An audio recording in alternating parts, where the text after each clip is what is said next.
Oya mwanangu, wewe jifunze kusema neno hapana au kusema ndiyo kwenye maisha yako, itakusaidia sana na itaongeza vitu vingi, lakini pia itapunguza maadui. Mshikaji wangu, unajua watu wengi wana kama pepo, sehemu ambayo hawezi kusema hapana, anaamua labda kupotezea mambo, kulebulebu mambo, ili mwisho wa siku sio huyo jamaa muone vipi.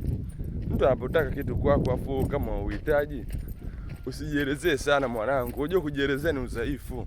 Mwambie tu hapana au yes. Ukimpa tu jibu moja inakuwa imekaa poa na inakuwa inaeleweka, kuliko unasema hapana message kibao unajieleza. Manake inamaanisha hiyo uwe katika 1 na 2 unakuwa kuamini katika sahihi yako, unakuwa amini katika maamuzi yako. Kwa hiyo ili tunaweza kusema ni kama pepo.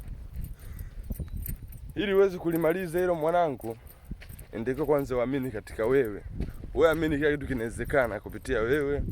Unaweza ukafanya venye unataka, unaweza ukabadilisha chochote kuwa kitu ambacho wewe unataka. Kwa hiyo pale ambapo unaona mtu kakukera, kakuuzi, mwambie ukweli, usianze kulebulebu mambo kwa kuogopa, sio huyu, sio atanisaidia, sio huyu atanipunguza. Hapana. Ila ukweli wako ndio utakusaidia kukuongezea marafiki au kupunguzia marafiki feki. Kwa stay tuned mwanangu. Be ready, stay safe.